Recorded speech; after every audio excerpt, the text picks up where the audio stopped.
Hello ninth class student, जैसा कि आपको पता है कि आपका सिलेबस इस बार चेंज हो चुका है। तो क्या क्या इस साल आपको पढ़ना है वो आज इस वीडियो में हम डिटेल में डिस्कस करेंगे। आप लोगों के लिए बस थोड़ा सा दुख है कि आप इन किताबों को बेचकर दूसरी किताबें खरीद सकते थे, वो आप इस बारी नहीं कर पाओगे। और एक और चीज, इस बारी की जो किताबें हैं वो अपडेटेड हो गई हैं, तो आप कोई पुरानी किताब मत खरीद लेना, जैसा कि आप करते थे भाई या किसी और की किताबें ले लेते। अब आप इस साल ऐसा नहीं करोगे, आपको नई बुक खरीदनी ही पड़ेगी। ठीक है, तो हम डिस्कस करते हैं कि क्या क्या इस साल चेंज हुआ है। सबसे पहले हम बात करते हैं साइंस की, ठीक है, क्योंकि साइंस में सबसे ज्यादा चेंजेस हुए हैं, तो साइंस की बात कर लेते हैं। सबसे पहले हम जो बात कर रहे हैं, चैप्टर सेल जो था आपका सेम वही है जो पहले था, बस इसमें कुछ चेंज किए गए। जैसे जो कैंसर वाला जो पार्ट था उसको ऐड कर दिया गया, ठीक है। और भी कुछ चेंजेस हुए, वो आपको धीरे धीरे करके इसमें पता चलते चले, ठीक है। तो बायो में सेल चैप्टर आपका वही है, टिश्यू भी वही है सेम, इसमें भी कोई ज्यादा चेंज नहीं हुआ है। चेंज जो हुआ है वो आपके दो चैप्टर्स आ गए, एक है रिप्रोडक्शन और एक है डाइवर्सिटी। रिप्रोडक्शन जो लिया गया वो 10th क्लास की बुक से लिया गया है, और जो डाइवर्सिटी है ये आपका कोरोना से पहले था आपके साइंस में, फिर इसको हटा दिया गया, डिलीट कर दिया गया था, अब इसे दोबारा से ऐड कर दिया गया। तो ये साइंस में पहले दो चैप्टर हुआ करते थे, वो आज कितने चैप्टर हो गए, दो और दो कितने चैप्टर हो गए, टोटल 4 चैप्टर हो गए, ठीक है। तो इस बार आपको साइंस में दो, बायोलॉजी के अंदर ज्यादा चैप्टर पढ़ने को मिलेंगे। नेक्स्ट बात करते हैं केमिस्ट्री की बात करें, तो केमिस्ट्री में लिखा है exploring mixture and their separation. तो ये आपका फर्स्ट चैप्टर है, कौन सा था, मैटर अराउंड अस, और दूसरा इज मैटर प्योर। तो उन दोनों को मिलाकर ही ये चैप्टर बना दिया गया। दूसरा कौन सा है, स्ट्रक्चर ऑफ एटम और एटम एंड मॉलिक्यूल्स। तो 3 चैप्टर आपके हुए हैं किसके, केमिस्ट्री के। पहले भी आपके इतने ही थे, तो इसमें कोई ज्यादा चेंज नहीं है। अब आपको सबसे इंटरेस्टिंग देखने को मिलेगा वो ये मिलेगा कि आपका एक नया सेक्शन ही जोड़ दिया गया। जैसे पहले आपके होते थे केमिस्ट्री फिजिक्स बायो, और यहाँ पर क्या है, केमिस्ट्री फिजिक्स बायो और अर्थ साइंस। ये नया एक आपका सेक्शन बना दिया, जिसके अंदर हम पढ़ेंगे क्या, अर्थ एज अ सिस्टम, जिसमें एनर्जी मैटर, और ये कह लो कि हम तीनों चैप्टर का जो बेसिक बेसिक होता है वो सब इसके अंदर हम जानेंगे। नेक्स्ट आपका फिजिक्स, फिजिक्स में मोशन वही था, यस सेम है। Force and laws of motion भी सेम है, आपका कुछ भी चेंज नहीं हुआ है। Work energy and simple machine, ये आपका थोड़ा यहाँ पर जोड़ दिया गया है। इसमें जो पुली होती है, ठीक है, और इसकी जो सिंपल मशीन्स होती है कैसे काम करती है, उन सब के बारे में आपको। साउंड आपका वैसे का वैसे के। तो कौन सा चैप्टर आपका डिलीट हो गया, एक तो हो गया आपका ग्रेविटेशन चैप्टर, आपका पूरा कंप्लीटली डिलीट हो गया, और इस मैटर अराउंड अस था वो इसी में मर्ज कर दिया, ठीक है।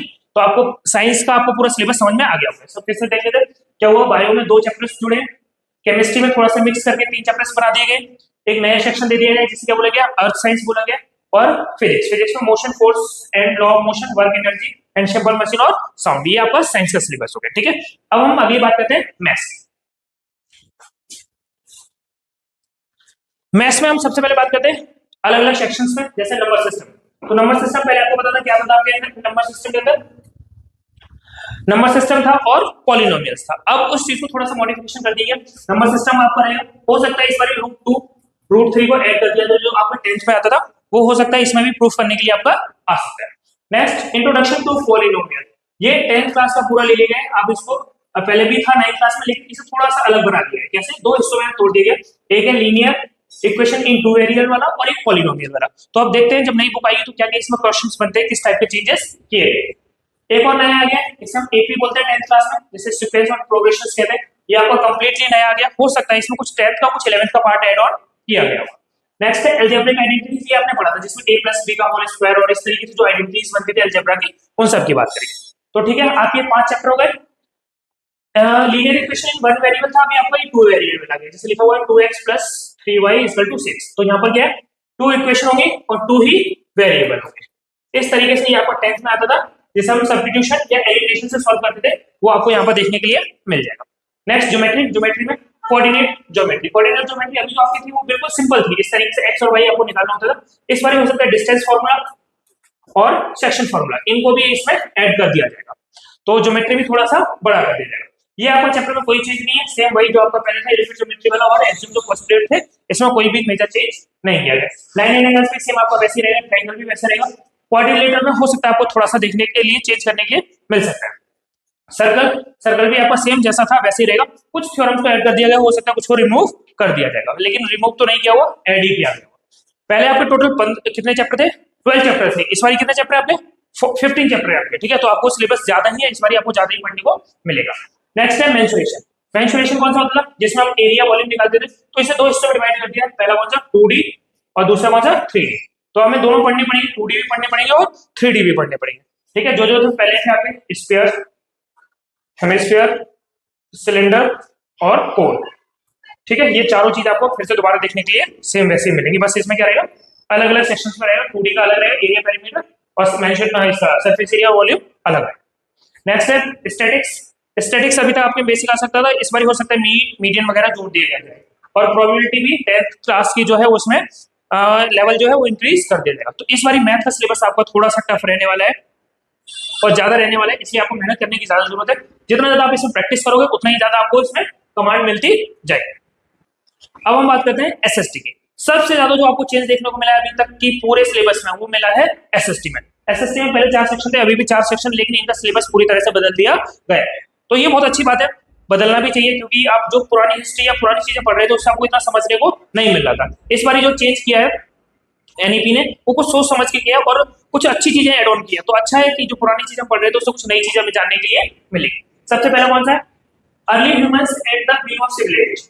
जो हम ह्यूमंस थे उनका बर्थ कहां से हुआ, एवोल्यूशन कहां से हुआ, और कैसे उन्होंने सिविलाइजेशन को बनाना शुरू किया। अभी तो डायरेक्ट बता दिया था ये हुआ या ये हुआ, अब आपको डिटेल में जानने को मिलेगा कि जो हम ह्यूमंस थे उनका एवोल्यूशन कहां से हुआ, किस तरीके से हमने अपनी सिविलाइजेशन बनाना शुरू की।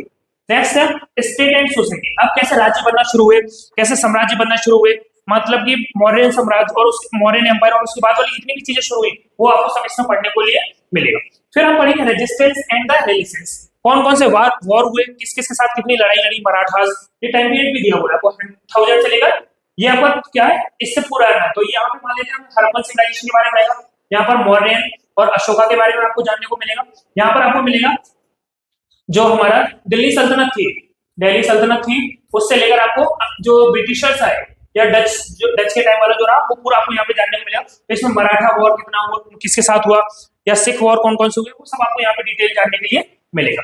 फिर इंडिया एंड द वर्ल्ड। तो इंडिया में वर्ल्ड के साथ भी चीजें कैसे हुई, किस कौन से मतलब किस किस देश के साथ हम व्यापार करते थे, ट्रेड करते थे, कैसे ईस्ट इंडिया कंपनी इधर आई, और ये सारी चीजें कैसे हुई वो सब भी हम इसके अंदर पढ़ेंगे। ठीक है, नेक्स्ट है आपका ये पूरा हिस्ट्री का होगा, तो काफी इंटरेस्टिंग होगी। ये कौन सी मान लेते हैं, ये आपकी एंशिएंट रहने वाली है।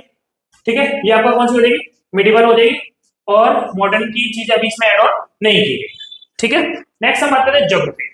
तो ज्योग्राफी में सबसे पहले क्या है, shaping of the earth surface. तो अभी तक डायरेक्ट आपको ज्योग्राफी पढ़ा दी जाती थी, क्लाइमेट क्या होता है, वेदर क्या होता है। अब आपको पहले बताइएगा अर्थ है क्या, सराउंडिंग क्या है, क्रस्ट क्या है, मेंटल क्या है, कोर क्या है, इन सब चीजों के बारे में आपको डिटेल जानकारी मिलेगी। इसके बाद क्या है, एटमॉस्फेयर और क्लाइमेट। अब उसके ऊपर थोड़ा सा पढ़ेंगे, एटमॉस्फेयर की जो लेयर्स होती है, ट्रोपोस्फेयर या जितनी भी, उन सब चीजों के बारे में पढ़ेंगे। और फिर हम पढ़ेंगे क्लाइमेट के बारे में। ठीक है, वेदर और क्लाइमेट पहले चैप्टर था, अब सिर्फ किसके बारे में पढ़ना है, क्लाइमेट के बारे में पढ़ना है, तो मजा आने वाला है। नेक्स्ट हम पढ़ेंगे ओशन एंड इट्स लाइफ। समुद्री चीजें कैसे बनती हैं, कहाँ कहाँ पानी है, किस तरीके से टाइड्स आती है, ये सारी चीजें भी हमें इस चैप्टर के अंदर जानने के लिए मिलेंगी। और आखिरी में रहेगा लाइफ ऑन अर्थ। तो जो हमारा फॉरेस्ट एंड वाइल्ड लाइफ था उससे रिलेटेड रहेगा ये चैप्टर, कि कौन कौन से पक्षी किस तरीके से कहाँ पर रहते हैं, कौन से एनिमल्स कहाँ पे रहते हैं, उन सब चीजों के बारे में आपको इस चैप्टर में जानने के लिए मिलेगा। तो आपको ज्योग्राफी भी मजेदार रहने वाला है। इसके बाद है आपका सिविक्स। सिविक्स में डेमोक्रेसी आपको पहले ही था, वही सेम रहने वाला है, इसमें कोई चेंज नहीं। इलेक्शन भी वही सेम है। ये जो अथॉरिटी चैप्टर दे दिया, ये वर्किंग इंस्टीट्यूशंस का नाम बदल करके रख दिया गया है, अथॉरिटी रख दिया है, बाकी वही जो सिलेबस था वही सेम रहने वाला, कोई मेजर चेंज नहीं आने वाला। नेक्स्ट इसके बाद आपका इकोनॉमिक्स। इकोनॉमिक्स में चेंज है, सबसे पहला जो है वो क्या है, बिल्डिंग ब्लॉक्स इन इकोनॉमिक्स।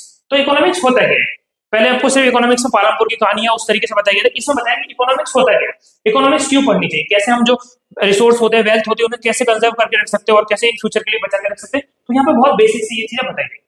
फिर है price puzzle, what drives the market. Market कैसे रन करती है, मार्केट के लिए क्या क्या चीज चाहिए होती है, कैसे एंटरप्रेन्योर्स काम करते हैं, वो सारी चीज आपको यहाँ पर देखने के लिए मिलेगी। नेक्स्ट है फ्रॉम आइडिया टू स्टार्टअप। ये सबसे अच्छा चैप्टर लगेगा और बढ़िया रहेगा, क्योंकि आज क्या दौर ही है कि हम स्टार्टअप्स कुछ ना कुछ शुरू कर रहे हैं, तो सेम वैसे ही रहने वाला है। यहाँ पर जो आइडियाज रहेंगे उन आइडिया से कैसे स्टार्टअप की ओर जाना है। तो जितने भी एंटरप्रेन्योर्स होंगे उन सबकी जर्नी वगैरह हो सकती है, उनकी कुछ थीम वगैरह इसमें ऐड ऑन की जा सकती है।